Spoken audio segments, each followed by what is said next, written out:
vamos a tener la cuarta parte del tema Los misterios de Babilonia. Vamos a seguir donde lo dejamos la anterior vez. Estuvimos viendo sobre Set, hoy vamos a ver sobre Enoc. Y es un tema sumamente interesante. Ya pude tratar una vez sobre Enoc, pero hoy vamos a ver matices distintos. Y vamos a verlo acoplado plenamente al tema que estamos tratando, a través de esta línea genealógica que iba a llevar a unos al bien y a otros a todo lo contrario.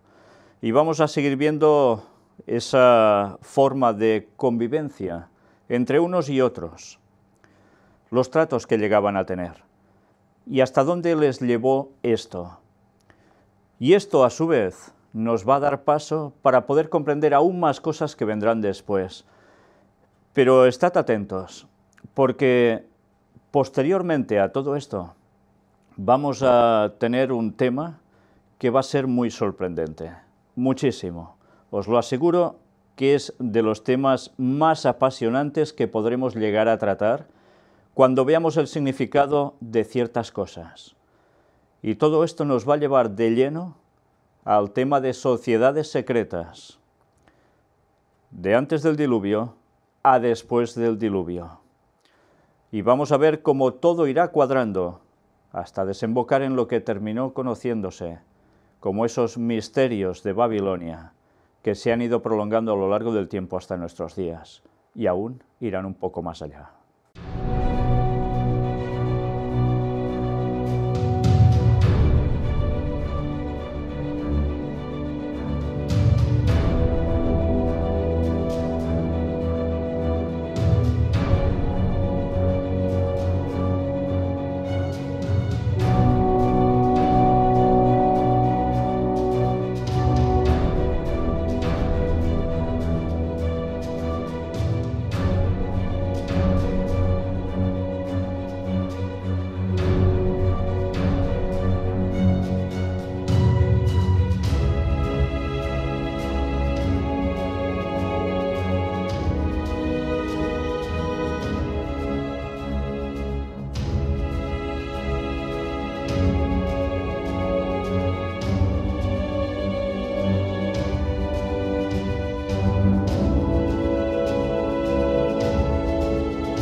En nuestro tema de presentación me refiero a este preámbulo cuando iniciamos el formato, lo que vemos como imágenes que da paso a la conferencia.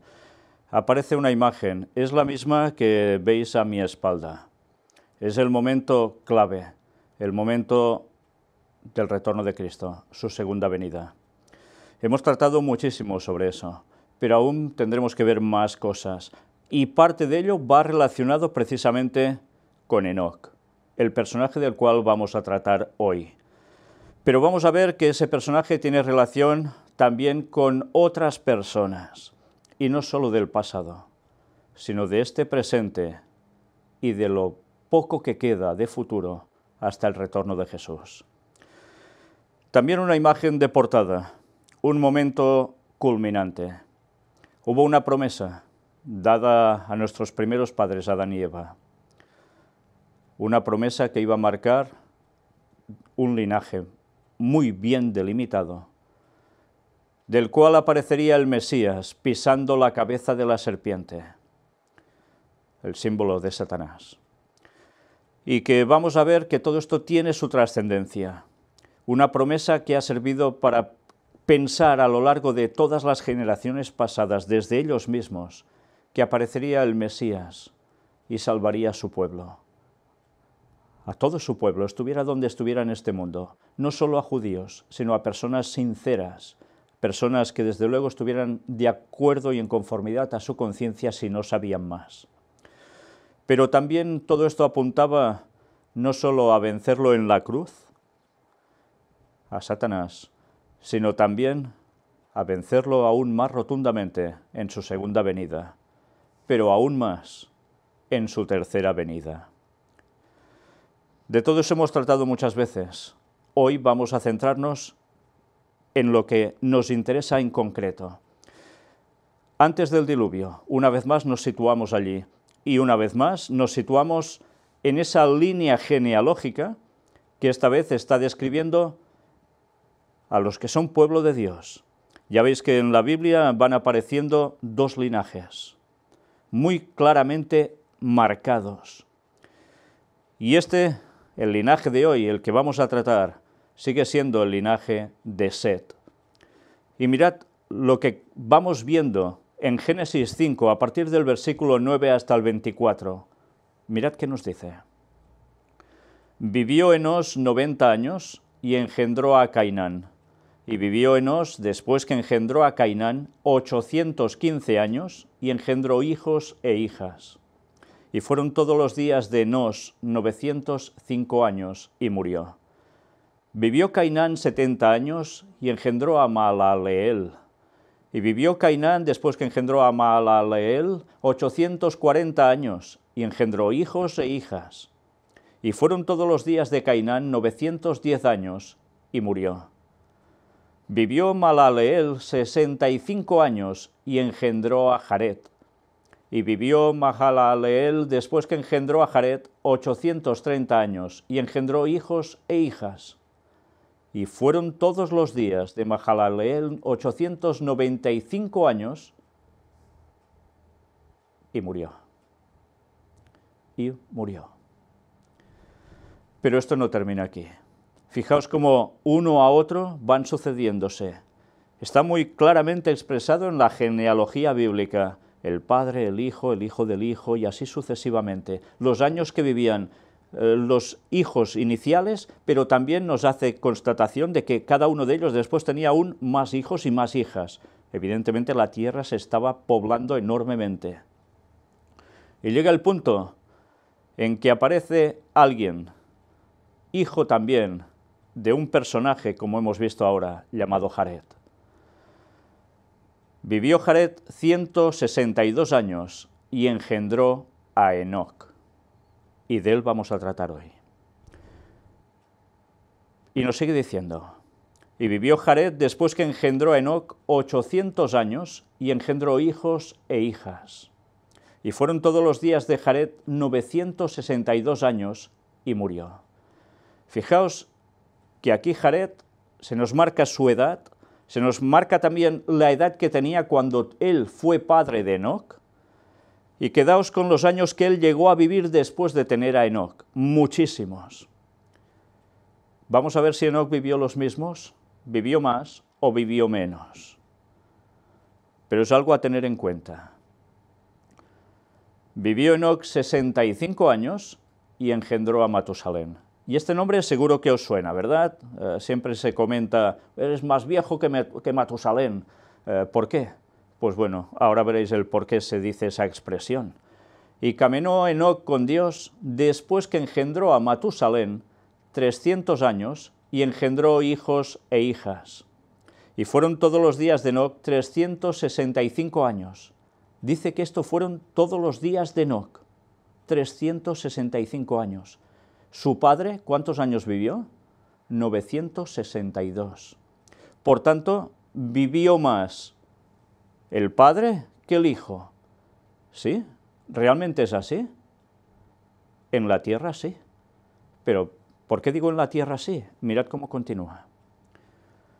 Caminó pues Enoc con Dios y desapareció, porque le llevó Dios. Por tanto, desapareció de esta tierra, Dios se lo llevó, y de aquí vamos a extraer una gran enseñanza. Vamos a extraer enseñanza de cuando tuvo a su hijo Matusalén, lo que él llegó a comprender.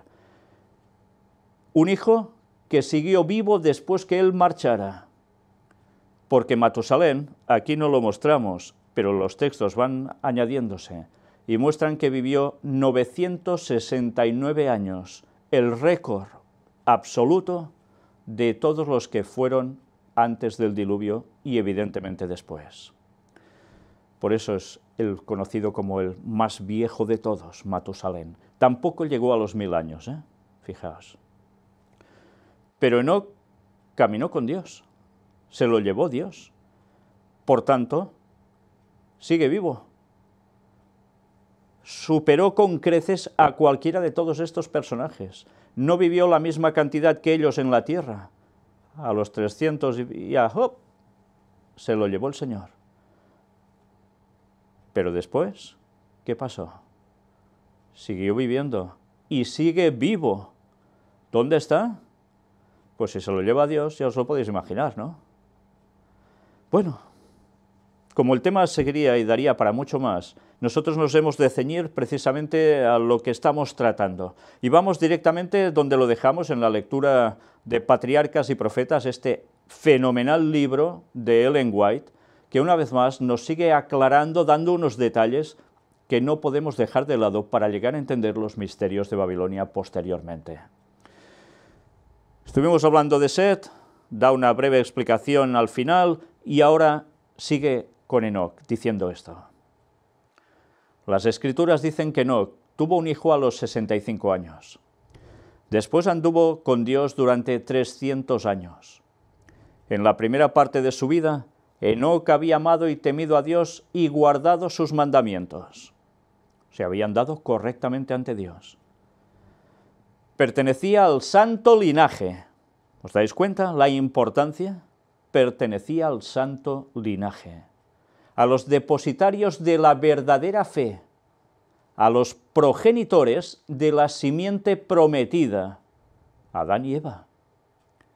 Él pertenecía a esa línea genealógica, que eran los depositarios de la verdadera fe, del auténtico conocimiento, del bueno.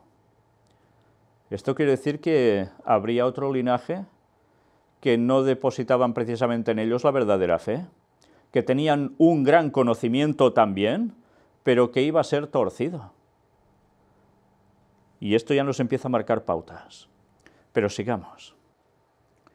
De labios de Adán había aprendido la triste historia de la caída y las gozosas nuevas de la gracia de Dios contenidas en la promesa, y confiaba en el Redentor que vendría. Pero después del nacimiento de su primer hijo, Enoc alcanzó una experiencia más elevada, fue atraído a más íntima relación con Dios. Fijaos, él había aprendido de Adán mismo, porque Adán aún estaba vivo cuando Enoc era pequeño. Y recibió de él todo el mensaje de salvación, todo el plan de salvación, todo lo que había ocurrido antes, durante y lo que ocurriría después. Y Enoc estaba plenamente consagrado a Dios. Pero Enoc aún tenía que recibir una experiencia más elevada. ¿Y cómo la consiguió? A través de algo que pudo llegar a comprender el amor de Dios por todos nosotros. Fue cuando tuvo a su hijo. Mirad qué nos va diciendo aquí. Comprendió más cabalmente sus propias obligaciones y responsabilidades como hijo de Dios. Porque cuidado, todos tenemos obligaciones y responsabilidades siendo hijos de Dios. No quiere decir que por ser hijos de Dios nos hemos de columpiar. Cuando conoció el amor de su hijo hacia él y la sencilla confianza del niño en su protección, cuando sintió la profunda y anhelante ternura de su corazón hacia su primogénito, aprendió la preciosa lección del maravilloso amor de Dios hacia el hombre, manifestado en la dádiva de su Hijo, y la confianza que los hijos de Dios podían tener en el Padre Celestial. Allí aprendió la gran lección, ver el amor de la criatura hacia Él, y cómo Él le daba su protección. Aquí fue entendiendo lo que Dios iba a hacer, dando a su Hijo por nosotros, y que además nos iba a servir para conseguir la salvación. Él se daba cuenta que estaba haciendo el papel de Dios para su Hijo, como todo padre debe hacer para su Hijo. La representación de su carácter, de su forma de ser, de hacer, debería ser la de Dios hacia nosotros. Los niños es como mejor pueden entender el tema de la divinidad. Pero a veces eso se refleja muy mal. Y todos hemos hecho fallos. Pero todos de eso podemos llegar a aprender lo mismo que aprendió el mismísimo Enoc. El infinito e inescrutable amor de Dios, manifestado mediante Cristo, se convirtió en el tema de su meditación de día y de noche, y con todo el fervor de su alma trató de manifestar este amor a la gente entre la cual vivía. Él estaba preparado, sabía que había el plan de salvación, sabía lo que iba a ocurrir, fue instruido para ello, y estaba dando ese mensaje a todos los que convivían con él. No se callaba, lo decía. Y esa era su meditación día y noche, lo que Cristo haría por nosotros. Y aún no había llegado ni el diluvio. ¿Cuántos años faltaban aún para que apareciese el Mesías por primera vez? Y la segunda. Pero vamos a ver cosas muy interesantes ahora. El andar de Enoc con Dios no era en arrobamiento o en visión, sino en el cumplimiento de los deberes de su vida diaria. Así va creciendo él, en el cumplimiento de sus deberes diarios. Así andaba él con Dios. A veces hay personas que creen que deben sentir una sensación especial y salir flotando o tumbarse al suelo, cayendo, levantando patas y todo lo que encuentran para sentir una presencia divina. No, ni mucho menos. Es el andar diario con Dios, el día a día. Y eso sí, haciendo las cosas como Dios quiere. No se aisló de la gente convirtiéndose en ermitaño, pues tenía una obra que hacer para Dios en el mundo. Gran lección esta, porque una religión llamada cristiana durante mucho tiempo ha tenido como emblema a una serie de personas que han sido precisamente ermitaños, que se han apartado totalmente en soledad y así han llegado, dicen, a un grado de santidad impresionante. Otro tipo de religiones paganas han hecho lo mismo. Es curioso. En cambio, un hijo de Dios como Enoc no hacía eso. En el seno de la familia y en sus relaciones con los hombres, ora como esposo o padre, ora como amigo o ciudadano, fue firme y constante siervo de Dios. O sea, en cualquier circunstancia, estuviera donde estuviera, en la función que hiciera, pero él seguía firme y constante en Dios. Su corazón estaba en armonía con la voluntad de Dios, pues ¿andarán dos juntos si no estuvieren de concierto o de acuerdo? Amós 3:3 dice esto. Y este santo andar continuó durante 300 años. Muchos cristianos serían más fervientes y devotos si supiesen que tienen solo poco tiempo que vivir o que la venida de Cristo está por suceder. ¿Estáis oyendo bien? Algunas personas dicen, no, es que si supiésemos cuándo tiene que volver Cristo, esperaríamos hasta el final para entonces hacer la voluntad de Dios. Pues, desde luego, es el planteamiento más absurdo que puede haber en una cabeza. Porque tú sabes lo que vas a vivir, llegarás hasta ese momento. Hay otra forma de pensar, que es como la que aquí describe Ellen White, que es, si algunas personas supieran el tiempo que les queda de vida, se consagrarían más, serían más fervientes. Eso ha sucedido en más de una ocasión. Personas que les han dicho, mira, tienes tal enfermedad y te queda tanto tiempo de vida. Y entonces se han entregado mucho más a Dios por circunstancia de la vida que están llevando, lo que les queda. Y Dios a veces tiene que permitir esas cosas para que las personas se pongan a tono de lleno con Él. Pero además aquí añade aún a más situaciones. Saber que la venida de Cristo está por suceder, que es pronta. ¿Sabéis qué quiere decir eso?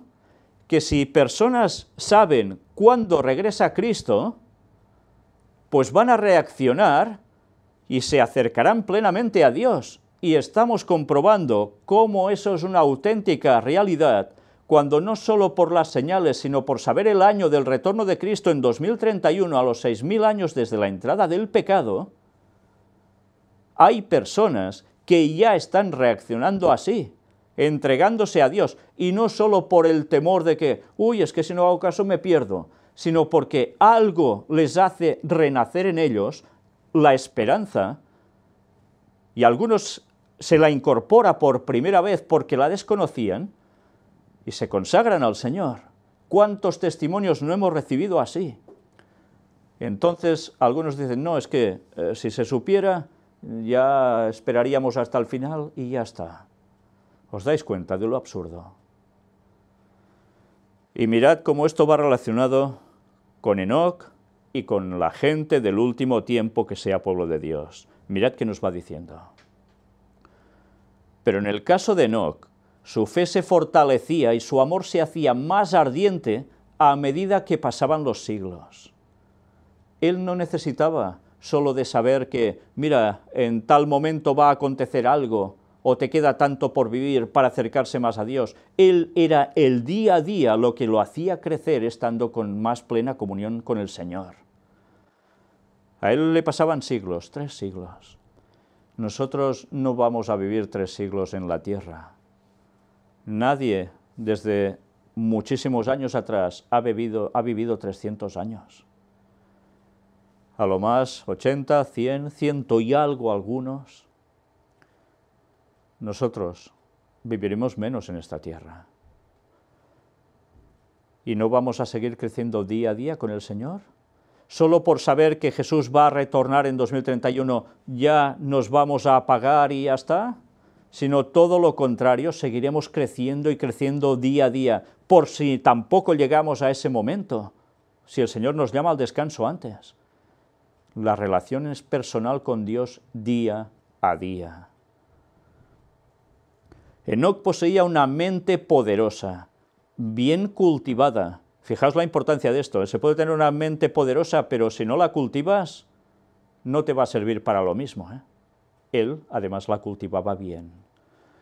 Y profundos conocimientos, atención a esto. Y cuando digo atención a esto, es porque realmente es importante. Enoc poseía una mente poderosa, bien cultivada y profundos conocimientos. ¿Y qué relación hay entre conocimientos y el nombre de Enoc? Pues esto lo veremos próximamente, porque recordáis que aparecía también en la genealogía del otro linaje alguien también llamado Enoc, 2 Enocs, uno de parte del Señor y el otro de todo lo contrario. Ahora iremos entendiendo mejor todas las cosas, pero habrá un tema especialmente dedicado al significado de esos nombres, porque nos va a dejar más que maravillados. Pero ya veis, Enoc va relacionado también con profundos conocimientos. Dios le había honrado con revelaciones especiales. Sin embargo, por el hecho de que estaba en continua comunión con el cielo y reconocía constantemente la grandeza y perfección divinas, fue uno de los hombres más humildes. Qué interesante, ¿eh? Dios le revela cosas especiales,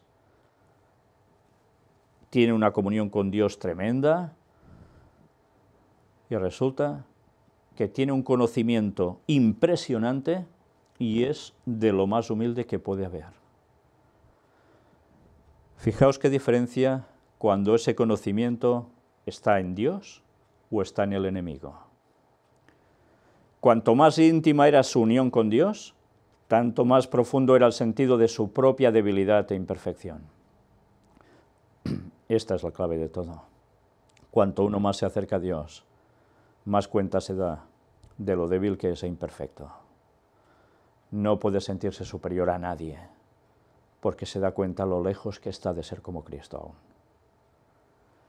Afligido por la maldad creciente de los impíos, y temiendo que la infidelidad de esos hombres pudiese aminorar su veneración hacia Dios, Enoc eludía el asociarse continuamente con ellos, y pasaba mucho tiempo en la soledad dedicándose a la meditación y a la oración.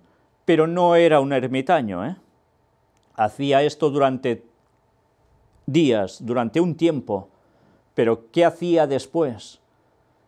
Primero, mientras estaba en esa soledad, para no contaminarse continuamente con los impíos, para poder seguir estando centrado en Dios, se apartaba durante un tiempo y allí meditaba, oraba, pero meditaba no en forma oriental, en forma cristiana, analizándose, buscando cambios en su vida, analizándose si ha hecho lo bien, lo malo, sus pensamientos, y meditando en el plan de salvación del Señor, en el carácter de Dios y cómo buscar aplicárselo a Él mismo.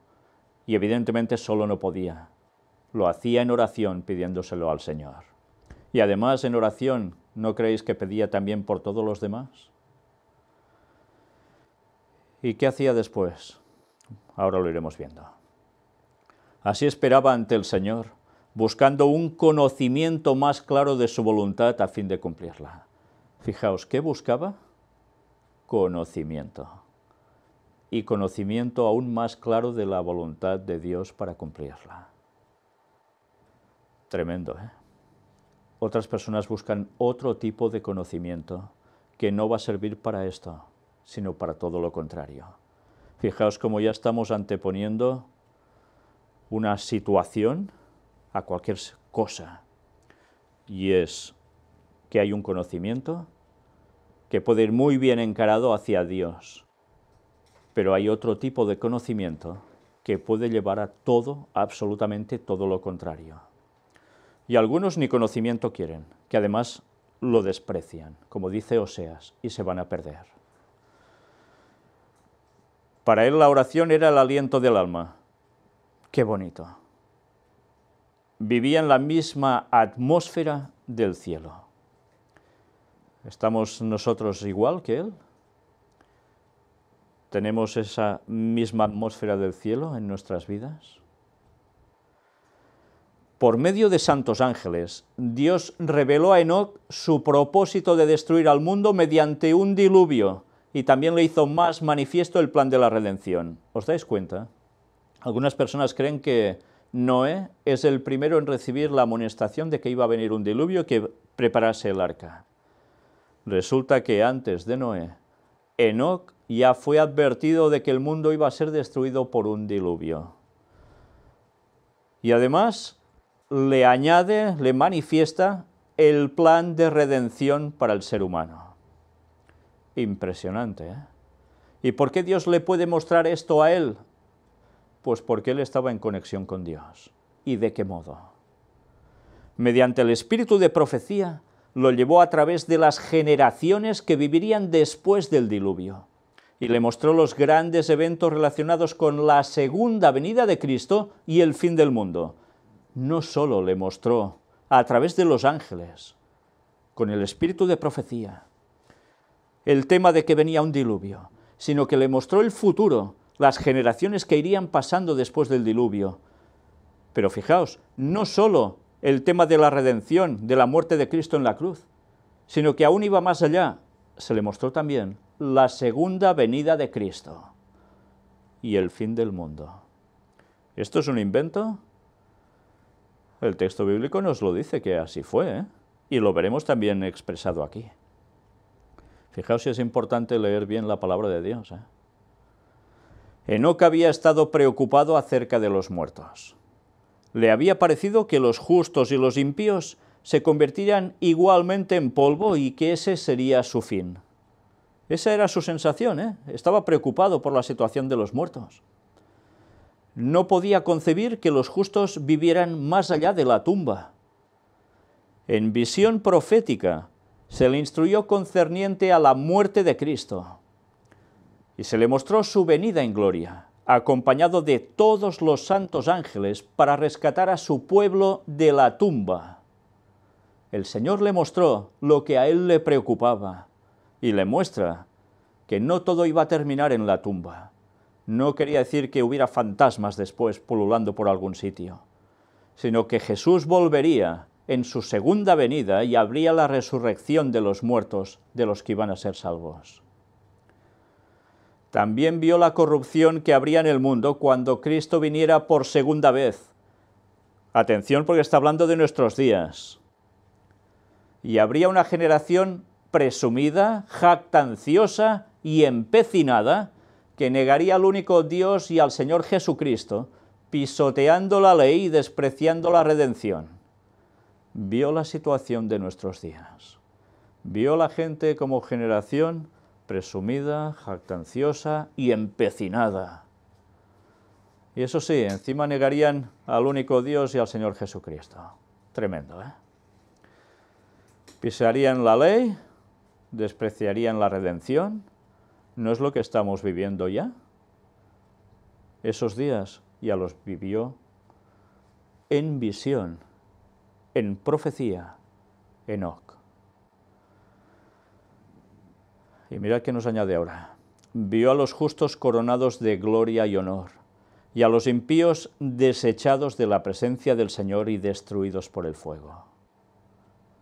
Esta escena se va a cumplir. Y ya no falta tanto.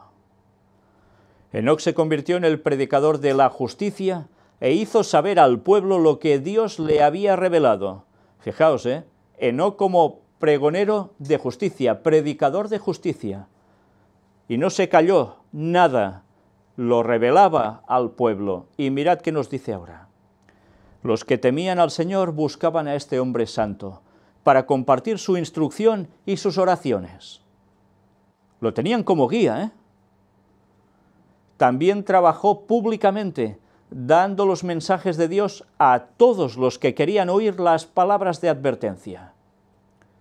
Su obra no se limitaba a los descendientes de Set, o sea, no hacía la obra entre el pueblo de Dios, entre el linaje de Dios solo. En la tierra donde Caín había tratado de huir de la divina presencia, el profeta de Dios dio a conocer las maravillosas escenas que había presenciado en visión. Fue también a los descendientes de Caín a darles el mensaje que necesitaban oír.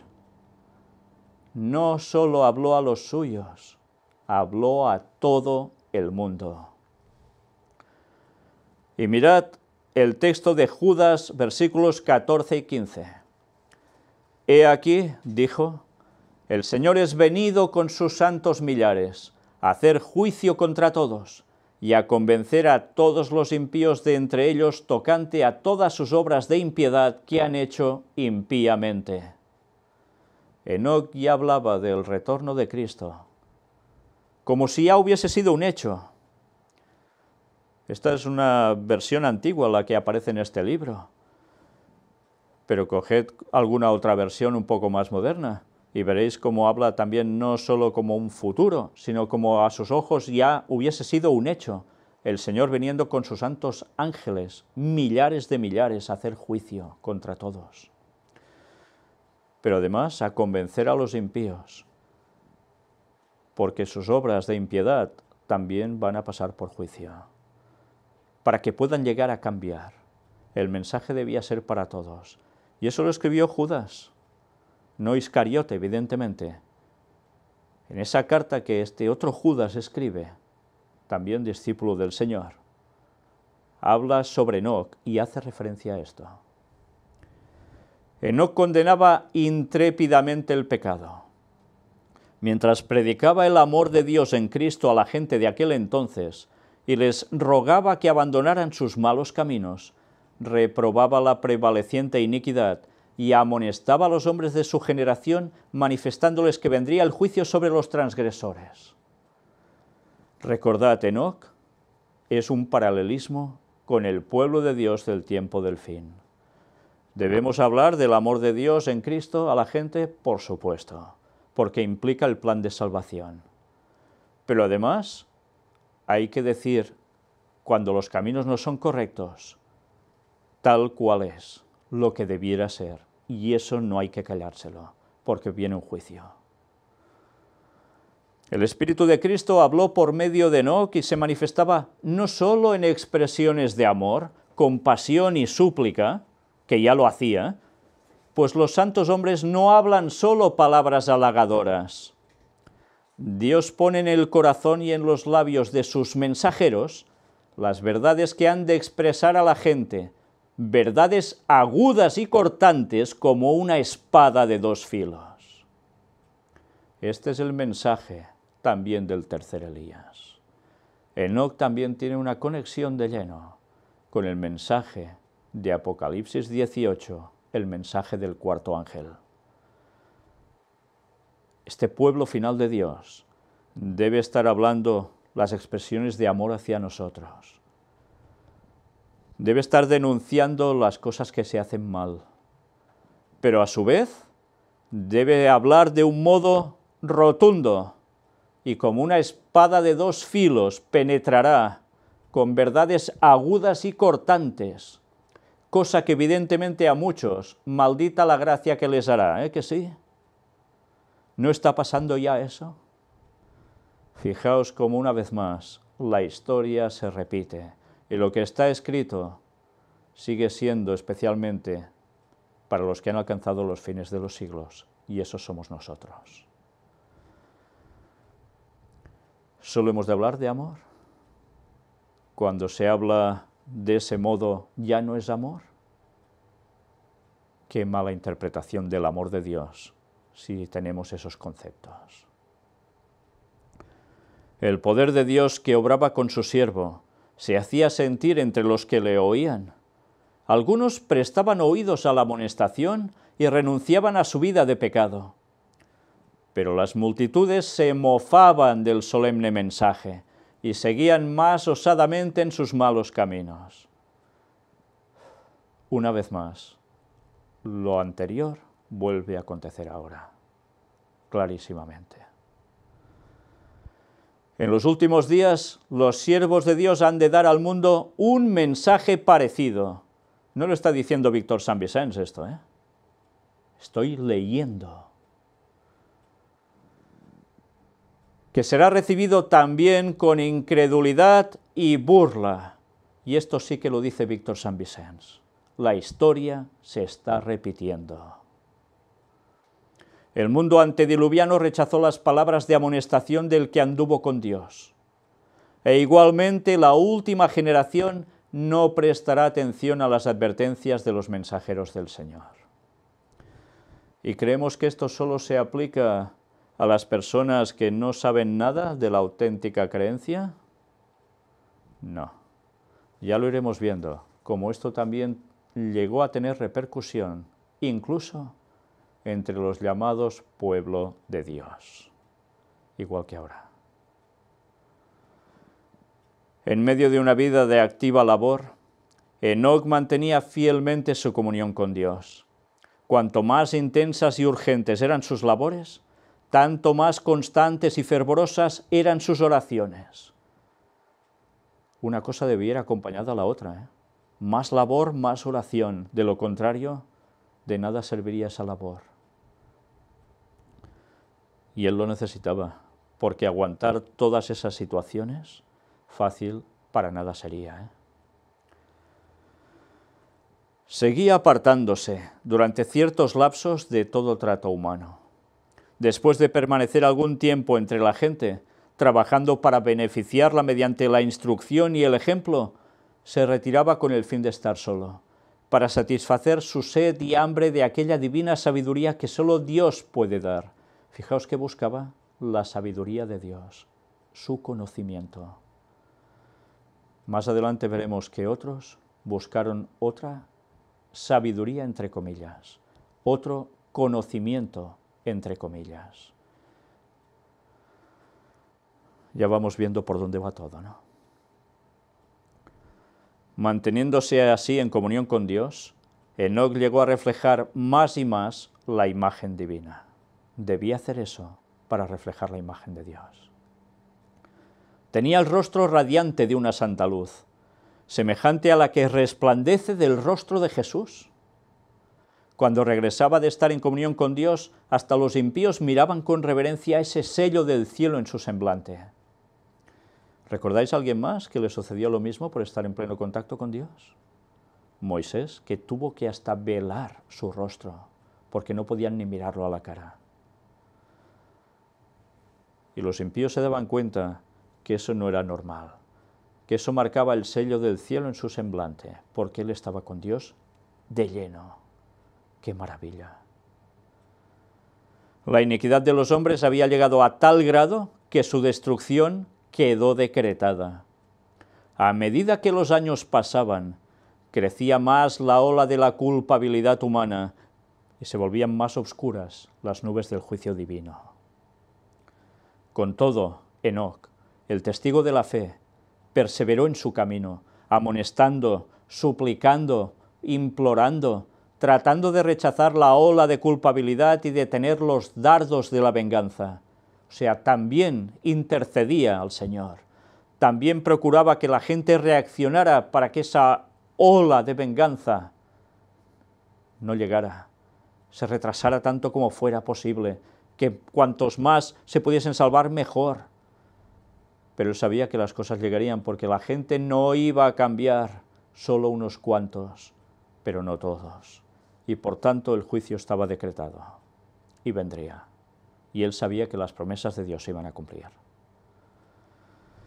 Aunque sus amonestaciones eran menospreciadas por el pueblo pecaminoso y amante del placer, tenía el testimonio de la aprobación de Dios y continuó fielmente la lucha contra la iniquidad reinante, hasta que Dios lo trasladó de un mundo de pecado al gozo puro del cielo. Dios mismo lo traspasó de un lado al otro. Él seguía luchando contra la iniquidad reinante, denunciando el pecado, y él era aprobado por Dios.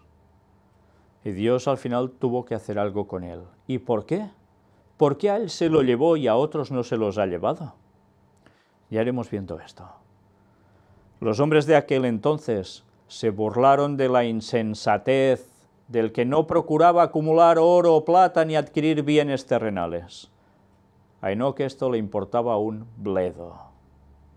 Y la gente se reía de él porque no buscaba esto. Pero el corazón de Enoc estaba puesto en los tesoros eternos. Había contemplado la ciudad celestial. Había visto al Rey en su gloria en medio de Sión. Su mente, su corazón y su conversación se concentraban en el cielo. Qué importante es tener estos temas siempre presentes en la mente y que estos sean los temas que nos fluyan de nuestros labios ya por sí solos. Eso denota si estás con Dios más o menos cerca, o nada. Cuanto mayor era la iniquidad prevaleciente, tanto más intensa era su nostalgia del hogar de Dios. Él había visto todo eso en visión, lo había contemplado. ¿Os imagináis luego cuando volvía otra vez a la realidad diaria, con tanta maldad y corrupción? ¿No era lógico que sintiera nostalgia del hogar de Dios, de lo que había visto, y quisiese estar allí? Mientras estaba aún en la tierra, vivió por la fe en el reino de luz. ¡Qué bonito! Mientras estaba aquí, vivía pensando también en lo que había visto y en lo que él esperaba. Y no solo esto, sino que evidentemente lo iba diciendo a todo el mundo. No se callaba nada. Gustara o no gustara, él daba el mensaje. Bienaventurados los de limpio corazón, porque ellos verán a Dios. Esto lo dijo Jesús, registrado en Mateo 5:8. Durante 300 años, Enoc buscó la pureza del alma para estar en armonía con el cielo. Durante 3 siglos anduvo con Dios. Día tras día anheló una unión más íntima. Esa comunión se hizo más y más estrecha hasta que Dios lo llevó consigo. Había llegado al umbral del mundo eterno, a un paso de la tierra de los bienaventurados. Se le abrieron los portales y, continuando su andar con Dios, tanto tiempo proseguido en la tierra, entró por las puertas de la santa ciudad, de la Nueva Jerusalén. Fue el primero de los hombres que llegó allí. Interesante, nadie llegó allí antes, ni el mismísimo Adán, nadie. Él fue el primer ser humano que fue transportado al cielo y no había pasado tampoco ni por la muerte. Estando en vida, fue traspasado directamente hacia el cielo. ¿Os dais cuenta de a quién llega a representar también Enoc? En el último tiempo, a ese pueblo de Dios que va a ser trasladado al cielo sin ver la muerte.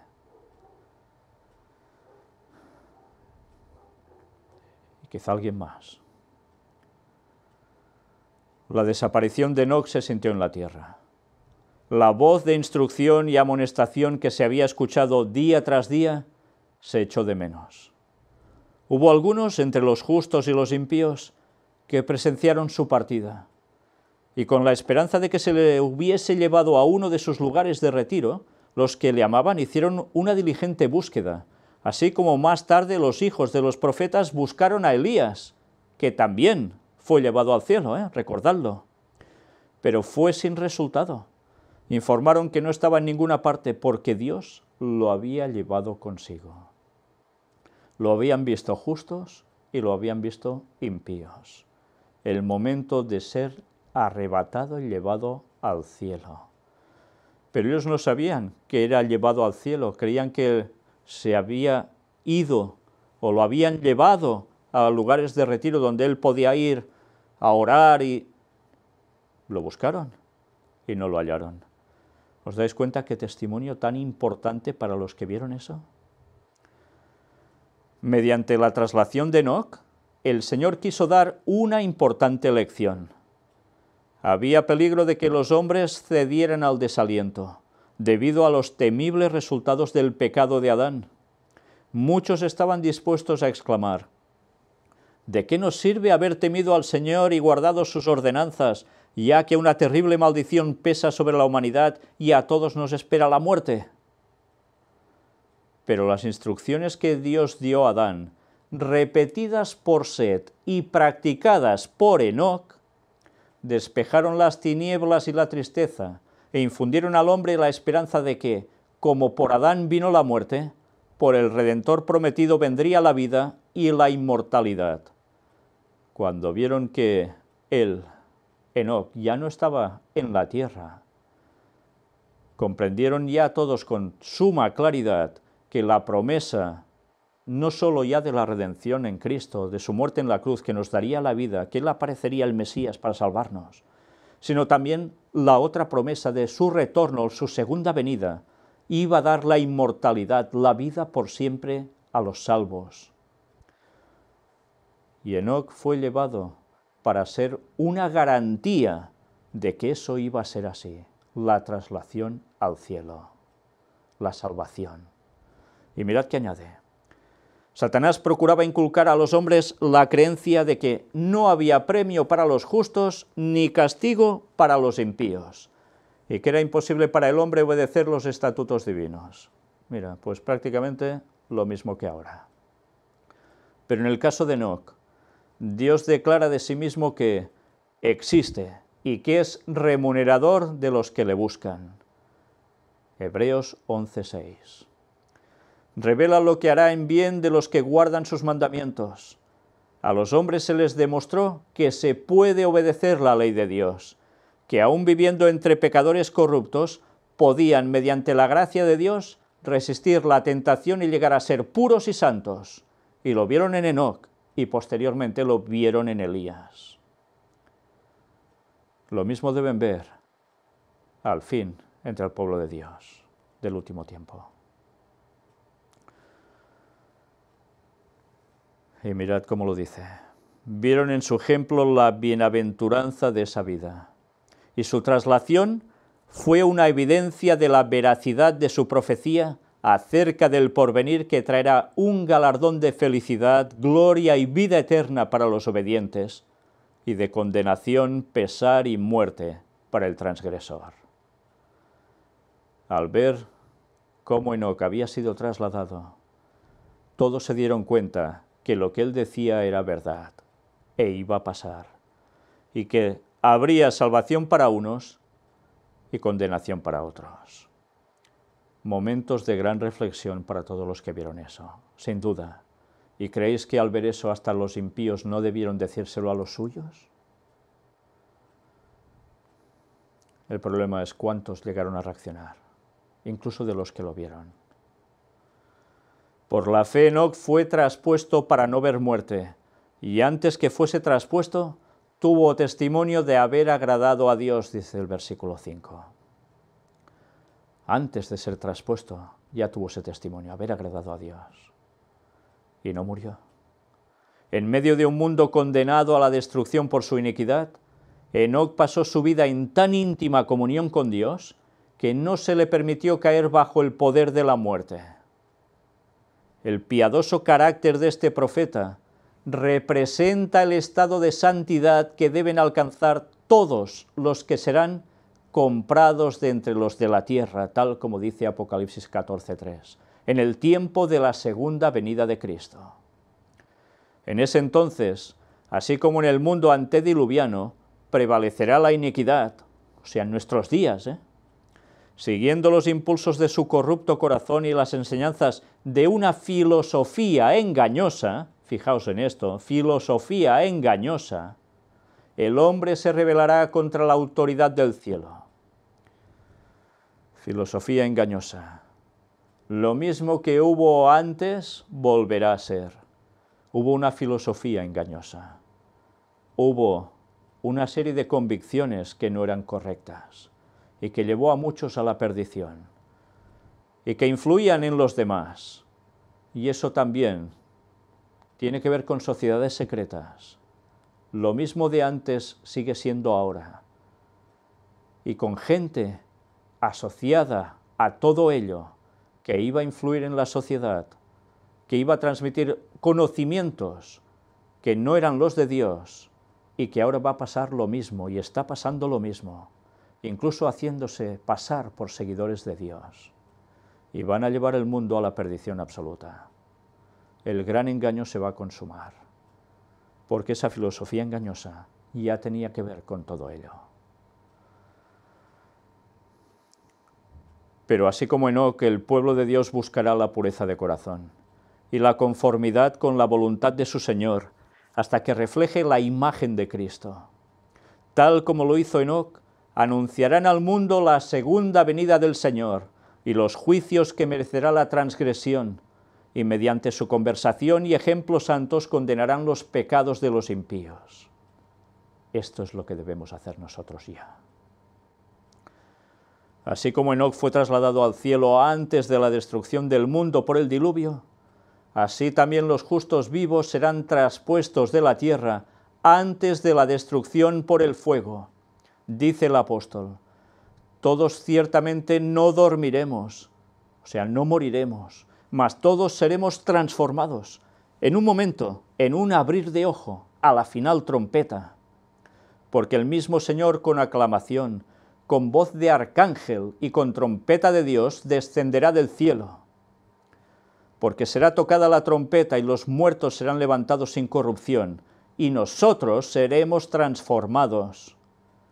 Los muertos en Cristo resucitarán primero. Luego nosotros, los que vivimos, los que quedamos, juntamente con ellos seremos arrebatados en las nubes a recibir al Señor en el aire, y así estaremos siempre con el Señor. Por tanto, consolaos los unos a los otros en estas palabras. Y estos son los textos de 1 Corintios 15, versículos 51 y 52, y 1 Tesalonicenses 4, del 16 al 18. El apóstol Pablo escribió claramente que habrá una gran tribulación, que el pueblo de Dios pasará por ella, pero permanecerá firme, firme hasta el fin. ¿Y qué va a suceder? Que viene Jesús, y entonces los muertos que van a ser salvos resucitan, y los que estén vivos, los 144.000 sellados, no pasarán por la muerte, van a ser transformados y podrán ser arrebatados para irse al cielo con todos los salvos de todas las épocas, juntos, pero ellos no habrán pasado por la muerte, como Enoc, representante de los 144.000. Por tanto, si en vuestras iglesias o vuestras creencias que os han inculcado pensáis que hoy, antes de que vengan los problemas, vamos a ser arrebatados, pues lo tenéis claro. Ya podéis leer bien la Biblia y no hacer caso de las infiltraciones jesuitas en las doctrinas protestantes, porque de lo contrario os vais a perder. Porque esto irá así y no como os han explicado.